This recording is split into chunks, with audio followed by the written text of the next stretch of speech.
I found that more often than not, mobile game sequels don't need to exist. They aren't expanding on the original game in any way, and a lot of times they're just significantly less fun and ruin the reputation of the series. But there's gotta be some good examples out there, right? When looking at the big name brands like Angry Birds or Cut the Rope, of course they're only getting worse over time. In this video, my goal is to see which mobile game sequels warrant their own existence, which ones improve the series and go above and beyond, and which ones are so bad they should never have gotten a sequel in the first place. So let's try to look at a few more fan favorites today that aren't as big of brands. The Shadow Fight series, the Room series, Alto's Adventure and Odyssey, these have some good games. But don't worry, we'll be covering bad Piggies too, the Beat the Boss games, and a bunch more that are also very bad. If I missed any sequels you'd like to see, let me know. It might have also appeared in my previous video or is a spin-off, which doesn't count for our games today, but I do plan to make a separate video to cover mobile game spin-offs too. But we've got a lot of games to get through today, so let's get started. Time to find out if any mobile game sequel deserves to exist, or if they're so bad I'm just gonna get friggin' pissed. I have to acknowledge the fact that making a sequel to my sequels video is pretty dang ironic. Now I have to prove whether or not my video deserves to exist or not.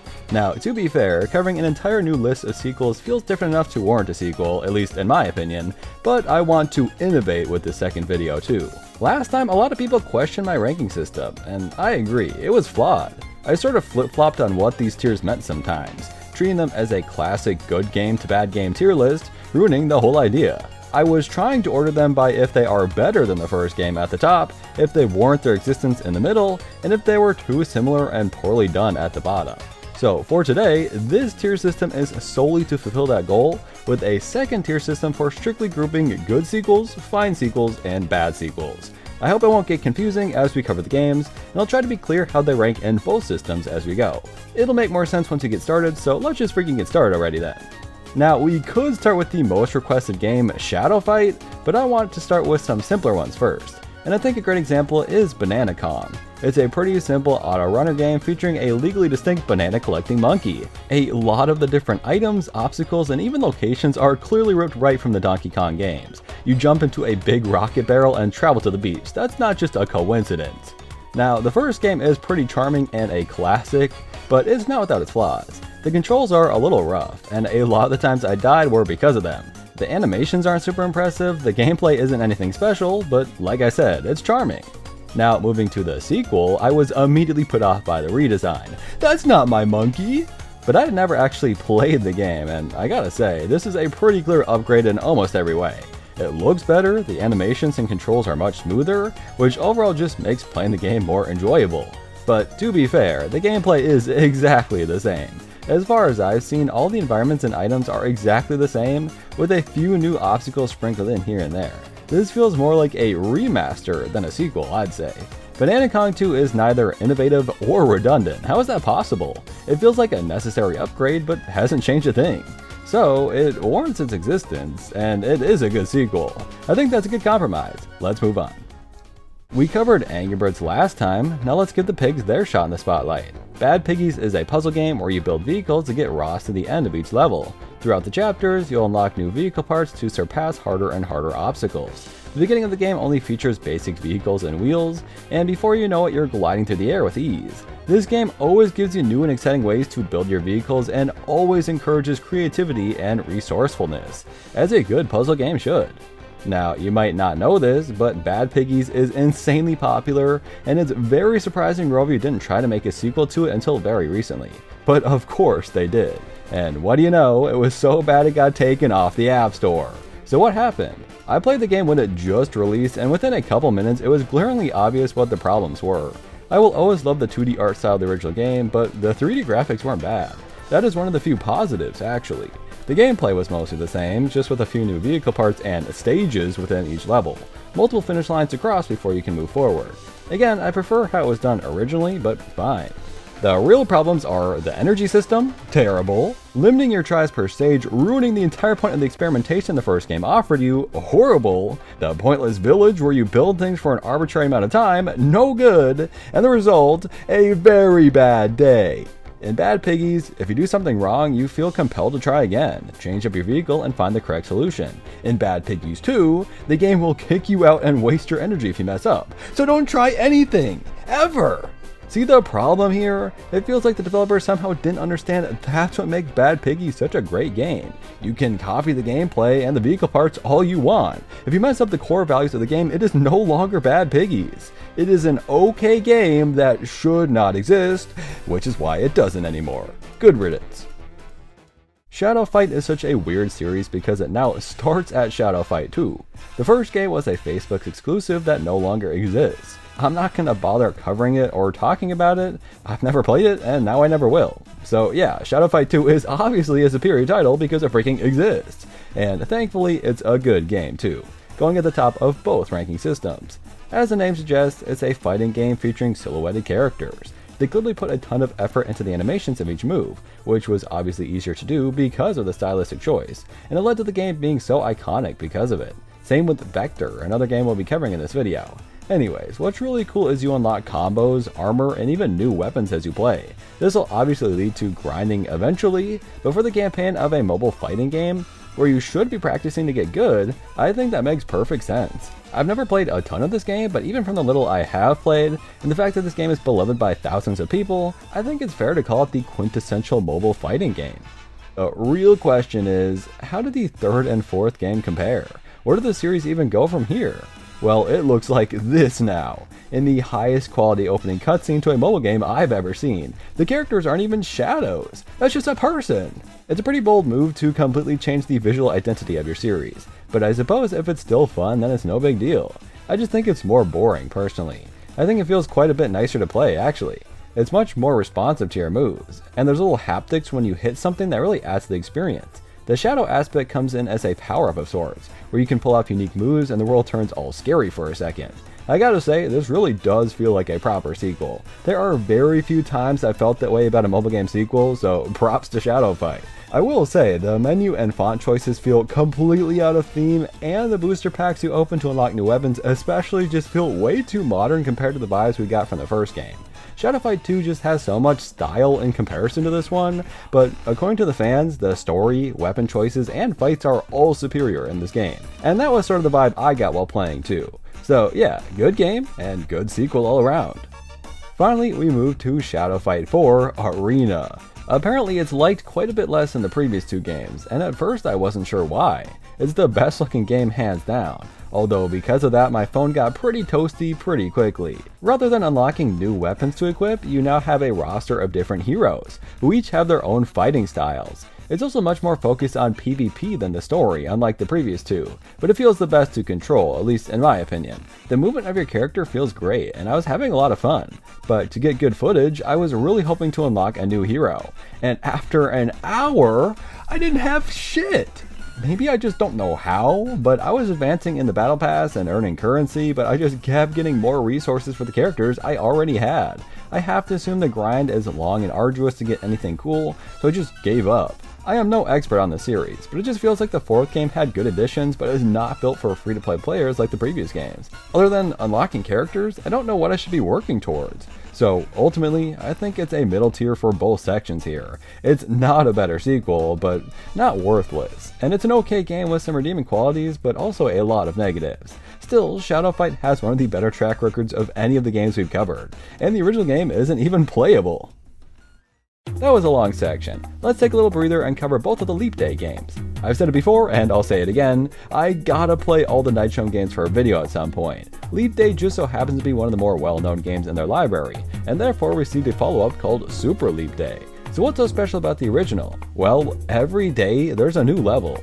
I've seen that with simple puzzle games like Wordle, so to have full-blown, well-made level designs is a real gift. These are not short levels either. Please don't look at the timer on the end of the video here. That doesn't represent me. This game is harder than Silksong.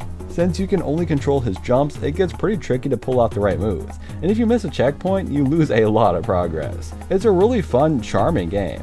And you obviously don't have to play every day, but it's so cool that you can open your phone on any random day of the week and play something completely new. I happened to be playing like 20 minutes before midnight and I was racing against the clock the whole time, just in case it would kick me out once the new day started. It's kind of fun thinking I'd only have 20 minutes before the level would be gone forever, even if it didn't work that way at all, and it turns out I was freaking out over nothing.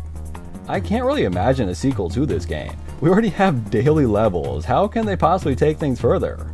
Well, for starters, they've gone from pixel art to hand-drawn 2D graphics, which normally I'd hate, but man, this game is beautiful. Nitro is known for their pixel art, but they can still make a more basic art style look incredible.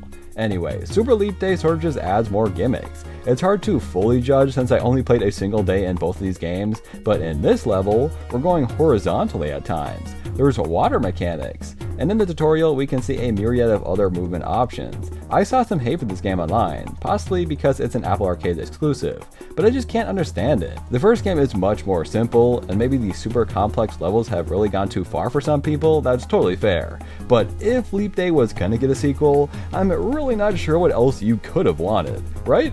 Like, of course things are more complex, otherwise we just have more of the same. If you prefer the original, I think that makes perfect sense, and if you enjoy the sequel, that's great too. They're both really fun, which makes its placement pretty tough. Well, it's a good game, we can start there. I had a lot of fun recording footage for it. But did Leap Day need a sequel? Should Super Leap Day exist? In my opinion, not really, but with these changes it has justified its existence, so into the middle column it goes. I've never played the Kick the Buddy games, I've never understood the appeal really, so now's my chance to figure out what all the fuss is about. The original game is all about torturing the little buddy in whatever way you'd like. Punching, shooting, grenading, whatever you prefer really. And the entire reason to keep playing is to unlock new weapons, which I guess would be fine until you check out the scummy, abhorrent practices of this game. Firstly, you get an ad for doing anything here, and when you're not being forced to watch an ad, the game is offering to have you watch an ad. I don't think I've ever seen a game this ad-ridden, and all the weapons cost a bunch of premium currency. I can't afford anything. This is a sick joke or something. I thought I was supposed to be torturing someone, but it turns out I'm the one getting freaking tortured. The only thing I like is that he's trapped by the confines of your phone, but each edge is covered in sales and events, so I can't even see the stupid buddy half the time. The second game does not have to try hard to be better than this. These games have a weird ordering. I figured the game called Kick the Buddy Second Kick would be the sequel, but apparently that's a remaster, and Kick the Buddy Forever is the actual sequel. At one point even being called Kick the Buddy 2 before the name was changed. I guess we should cover both then, as the developers of this game aren't even exactly sure which game is the real sequel. We'll start with Second Kick. Well, I played it, and either it is a remaster or just extremely similar to the first. It's definitely better, it looks nicer, and it's way more satisfying to beat up the guy with all the coins and teeth collecting on the floor, but it's still riddled with ads, and you'll never afford any interesting items. We got a shark, that's about as good as it's gonna get. Second Kick is the same game, so obviously it's at the bottom, and I don't find it fun even slightly, so also at the bottom there. You've got one more chance, Kick the Buddy, don't mess it up. Forever completely rips off Cut the Rope in his intro. I punched the buddy 2 times and then got served an unskippable Fortnite ad. I played the game for less than 2 seconds, now I've been sitting here watching 2 whole ads for 45 seconds now! Which feels like an eternity. Oh, so that's why it's called Kick the Buddy Forever. So even if the previous game was a remaster, what the hell is this game's excuse for being the exact same? They're the exact same thing! Who plays these? Why? Even if there were no ads, which by the way, I might as well just show footage of that instead of gameplay, considering that was the majority of my playtime, there's still is a horrible waste of time. Compare Leap Day to this. Bad game, should not exist, let's move on.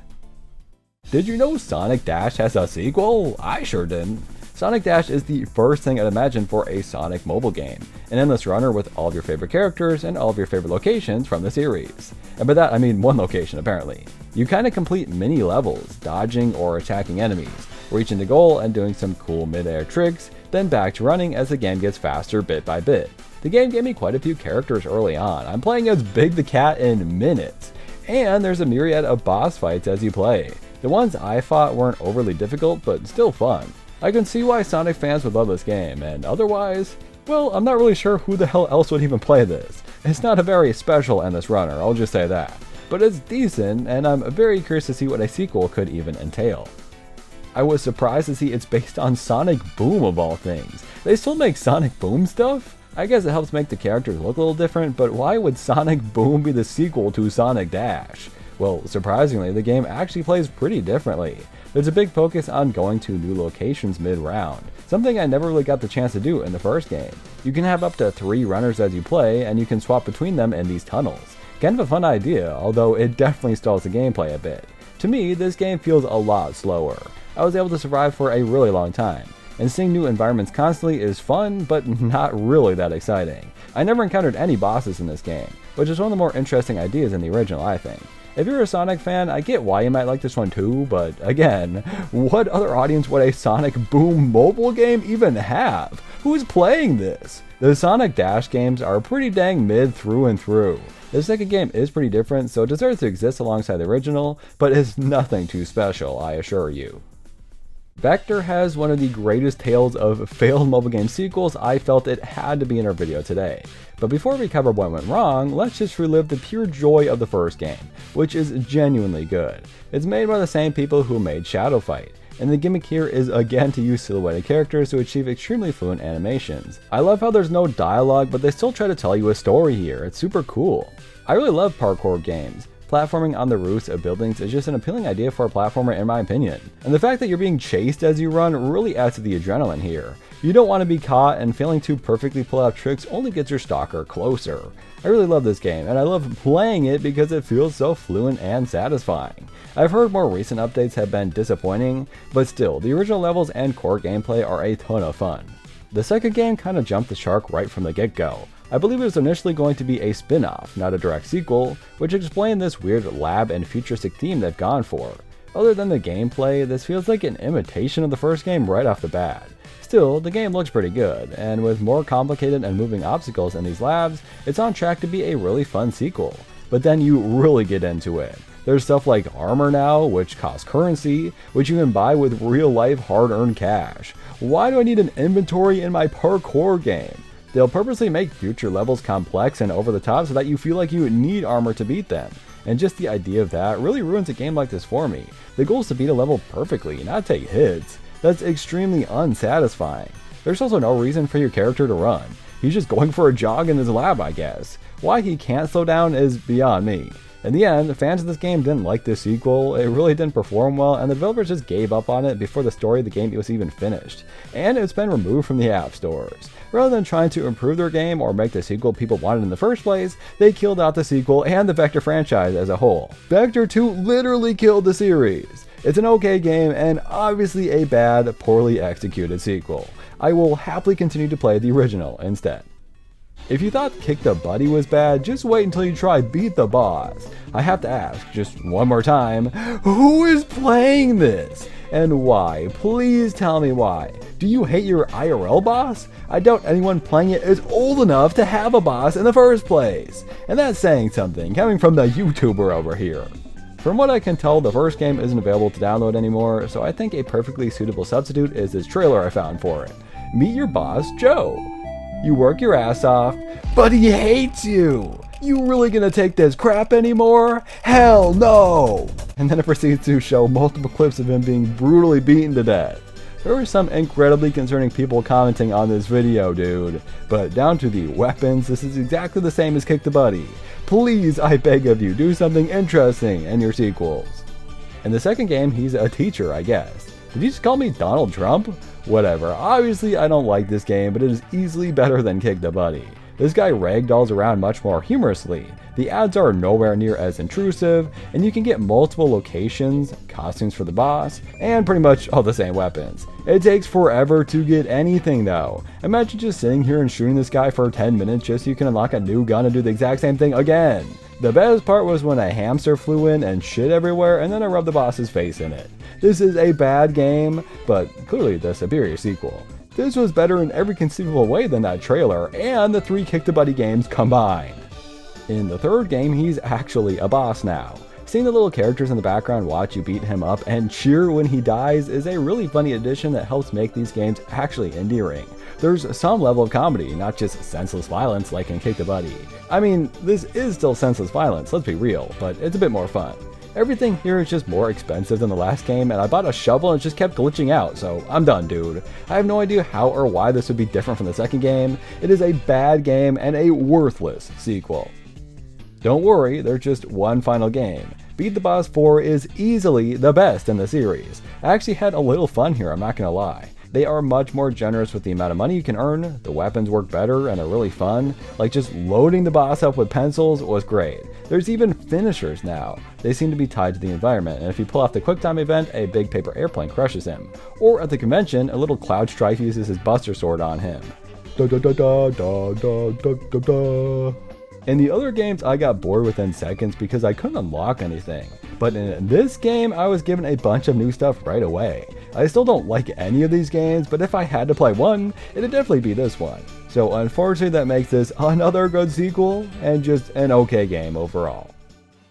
I love the Room series very dearly. They're a type of puzzle game where you have a little box or contraption to open and expand. There's hidden levers and switches to pull, revealing things further. I think what sets this series apart from other games like it are 1, the game is just really well done, and 2, the creepy vibes really get to you. I remember playing these games when I was younger and being genuinely afraid. There's never any jump scares or actual horror, but the game achieves that feeling so well that I'm on edge the entire time. It's been a while since I've played through these games though, and I forget if there's any innovations over time at all, or if the 4 games are sort of just more of the same all the way through.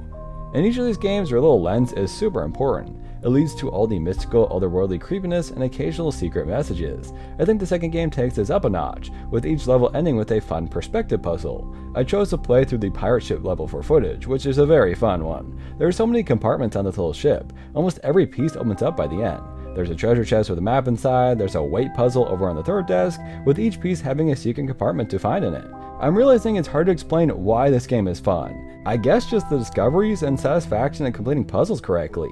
Is it that much better than the first game? I'd say I like the second game more, but it really is just better graphics and more levels. So it's a very good game, but not necessarily a groundbreaking sequel. The third game does try something new, however. Instead of just featuring levels, the entire game takes place within a house, where you can travel from room to room. It's the most like an escape game in this form, and while the majority of the game is still linear and feels like you're completing a typical level each time, to get all the endings you can traverse through the house at the end. I think having an entire house to explore is a very cool idea for the series, and as long as there's more fun puzzles to solve, I'm completely sold. Once again, our trusty lens has evolved, now letting us go inside of small objects to manipulate them to our will. In my opinion, the third game is the best in the series. I don't want to play too far and spoil anything, but it's got the best everything. Puzzles, story, and multiple endings. The Room 3 evolved the series to its peak and is easily at the top of both of these charts. The last game in the series, which is very sad to say, I wish there were more games, is The Room Old Sins. And now that I've played it, I'm realizing this is my actual favorite game. They're all just so good. But this one has a really great gimmick. Our lens has become so ultra powerful that we can just enter this dollhouse now. Each level revolves around another room inside of the dollhouse, including many fun secrets and hidden compartments as always. Sometimes you'll even take objects from the real world and bring them with you. And the most fun part, once a room is finished, these evil tendrils come in and destroy it. I never paid too much attention to the story of these games, but there is one, and I suppose it all ends here, in this dollhouse in the attic. It's a little shorter than the third game, but really great. I ended up replaying the whole thing in my free time because it's so good. If you take away anything from this video, it's that the Room series is probably the greatest series of mobile games to ever exist, sticking the landing each time without fail. So obviously I think it's a great game, and having the entire thing centered around this tiny house feels pretty dang distinct. I hope I'm not biased, but I feel like this game deserves a spot at the top. Our last series in today's video is the one and only Alto's Adventure, a gorgeous game with a really simple premise, just some guy snowboarding. The entire goal is to make it further and further down the mountain by pulling off cool jumps and dodging obstacles, and there's really a lot of surprising discoveries I would have never expected for such a simple game. Completing missions is the most fun thing to do for me personally. It gives you a goal to achieve as you play. It also has a complete day and night cycle, which is crazy. It's weird we have yet another silhouetted character game here, but clearly it's just a good art style for mobile games, right? At night this game looks completely different, yet still somehow beautiful. This is an awesome game and it's so good I worry how a sequel could possibly be better. Moving to a completely new environment is certainly a great start. This one's titled The Lost City, taking place in a desert. I don't think I've ever seen anyone snowboarding in a desert honestly, but I love the idea. There's hot air balloons everywhere to bounce off of and hold up the buntings for you to grind off. I could have swore you could actually visit the Lost City, but I never found it while recording. But I feel like it's real and was the coolest part of the game, honestly. I believe as you level up by completing missions, you get more and more new environmental obstacles and stuff, and I just haven't played enough of it to see any of it. But this game definitely expands as you play and is a great sequel to the original. And look at our games from last time compared to our games this time. We've completely flipped the script. Turns out when you choose games not made by the biggest and scummiest developers on the App Store, you might come across some good games. It's crazy, I know. In the end, the message is the same. It is hard to make a good sequel. How do you expand upon the original idea without going too far or ruining what you had? Vector is a great example. If you make things too complex, you taint the entire experience. It's fine to make a new game that's fun but no different in any way, but the real challenge and the best experiences are the ones that nail both. And today we actually had quite a few that stuck the landing. Thank you all for watching, and let me know which of these sequels are your favorites. If I gave any of them an unfair placement, which ones and why? Also, please let me know if you like the 2 tiering systems I have here rather than just one, and how I should cover the spin-offs when I eventually do that video. Is there a better way to do it than this? Did I regress and I should just keep it to 1 instead of 2? Please give me your critiques. And of course, which sequels did I miss? I just gotta know. I'm also recording in a different room, so please let me know if the audio sounds okay. Thank you to my members, Patrick Bayerjan, Keep, Jep the Legend, Cheaper Yang, Test Monkey, Callum Ford, Persky Benender Checky, Timur, Kurnov, Aaron the Ghoul, Freakish Smile, Geminot, Lewis, Lavatane, Bright Streak, Dante, MGR Damadan, Einerjar, Jonathan Biscoff, F. Burke Ukar, Yasin, OK, Sleepy Boy 74, A-Train, Gall Guy, Green Man Yeah, McCrazy, Skivity, and Mirai. Can you imagine if I made a sequel to the sequel of my sequels video? And then if I made a sequel to the sequel to the sequel of my sequels video? You wouldn't even be able to handle a sequel to the sequel to the sequel to the sequel of my sequels video. And one day, maybe if you're lucky, I'll finally release the sequel to the sequel to the sequel to the sequel to the sequel to the sequel to the sequel to the sequel to the sequel to the sequel to the sequel to the sequel to the sequel to the sequel to the sequel to the sequel of my sequels video.